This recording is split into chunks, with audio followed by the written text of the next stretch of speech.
आज की दुनिया में जनसंख्या की बनावट यानी डेमोग्राफी लगातार बदल रही है और ये बदलाव अब वैश्विक चिंता का विषय भी बनता जा रहा है।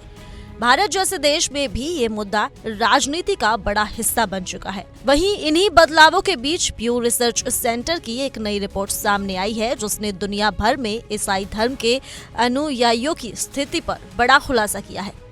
रिपोर्ट के मुताबिक 2010 से 2020 के बीच ईसाई बहुल देशों की संख्या में गिरावट देखी गई है। यानी अब ऐसे देशों की संख्या घट गई है जहां ईसाई आबादी बहुसंख्यक है। जहां 2010 में ये संख्या 124 थी, वहीं 2020 में ये घटकर 120 रह गई। यानी 10 सालों में 4 देशों में ईसाई आबादी बहुसंख्यक से अल्पसंख्यक बन गई है। वहीं बता दें कि प्यू रिसर्च का कहना है कि अब दुनिया के 201 देशों और क्षेत्रों में से सिर्फ 120 ऐसे देश हैं जहां ईसाई धर्म के अनुयायी बहुसंख्यक है।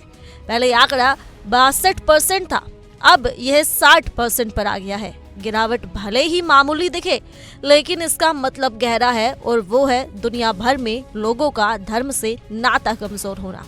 इस बदलाव का सबसे बड़ा कारण बताया गया है दुनिया भर में लाखों लोग ईसाई धर्म छोड़ रहे हैं। खास बात यह है कि ये लोग किसी और धर्म को नहीं अपना रहे, बल्कि खुद को निधर्म या धर्म से जुड़े नहीं बता रहे हैं। इस ट्रेंड का असर खासकर ब्रिटेन, ऑस्ट्रेलिया, फ्रांस और उरुग्वे जैसे देशों में देखा गया। इन देशों में अब ईसाई आबादी बहुसंख्यक नहीं रह गई, यानी इन देशों में ईसाई धर्म मानने वालों की संख्या 50% से भी कम हो चुकी है। वहीं जिन लोगों ने किसी भी धर्म को न मानने का रास्ता अपनाया है, उनकी संख्या तेजी से बढ़ रही है। उदाहरण के लिए उरुग्वे अब एक ऐसा एकमात्र अमेरिकी देश है जहां ईसाई आबादी अल्पसंख्यक हो गई है। वहां सिर्फ 44% लोग ईसाई हैं, जबकि 52% लोग किसी भी धर्म से जुड़ाव ही नहीं रखते। 2020 तक दुनिया में 10 ऐसे देश हो चुके हैं जहां धर्मनिरपेक्षता या नो रिलीजन वाले लोग बहुसंख्यक हो गए हैं। 2010 में ऐसे देश सिर्फ 7 थे, यानी एक दशक में 3 और देश ऐसे हो गए हैं जहां धर्म के प्रति झुकाव घट चुका है। अब बात करें बाकी धर्मों की स्थिति की, तो रिपोर्ट बताती है कि मुस्लिम बहुल देशों की संख्या में कोई बदलाव नहीं हुआ। तो वहीं साल 2010 में भी ये संख्या 53 थी और 2020 में भी उतनी ही है। हिंदू बहुल देश सिर्फ 2 ही हैं, भारत और नेपाल। खास बात यह है कि दुनिया की 95% हिंदू आबादी भारत में रहती है। मॉरिशस में हिंदू आबादी सबसे बड़ी है, लगभग 48%, लेकिन वहां भी वो बहुसंख्यक नहीं बन सकी।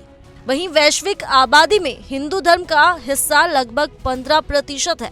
बौद्ध धर्म की बात करें तो बौद्ध बहुल देशों की संख्या 2020 में भी 7 ही बनी रही और यहूदी धर्म की स्थिति में भी कोई बदलाव नहीं आया। आज भी इजराइल दुनिया का एकमात्र यहूदी बहुल देश है। इस रिपोर्ट से साफ दिखता है कि दुनिया में धार्मिक पहचान को लेकर बड़ा बदलाव आ रहा है। लोग तेजी से धार्मिक संस्थाओं से दूर हो रहे हैं और ये बदलाव आने वाले समय में राजनीति, समाज और वैश्विक कूटनीति को भी प्रभावित करेगा। इस खबर को लेकर आपकी क्या राय है, आप हमें कमेंट में बताना बिल्कुल ना भूलें और इसी के साथ तमाम खबरों के लिए जुड़े रहिए इंडिया डेली के डिजिटल प्लेटफॉर्म के साथ।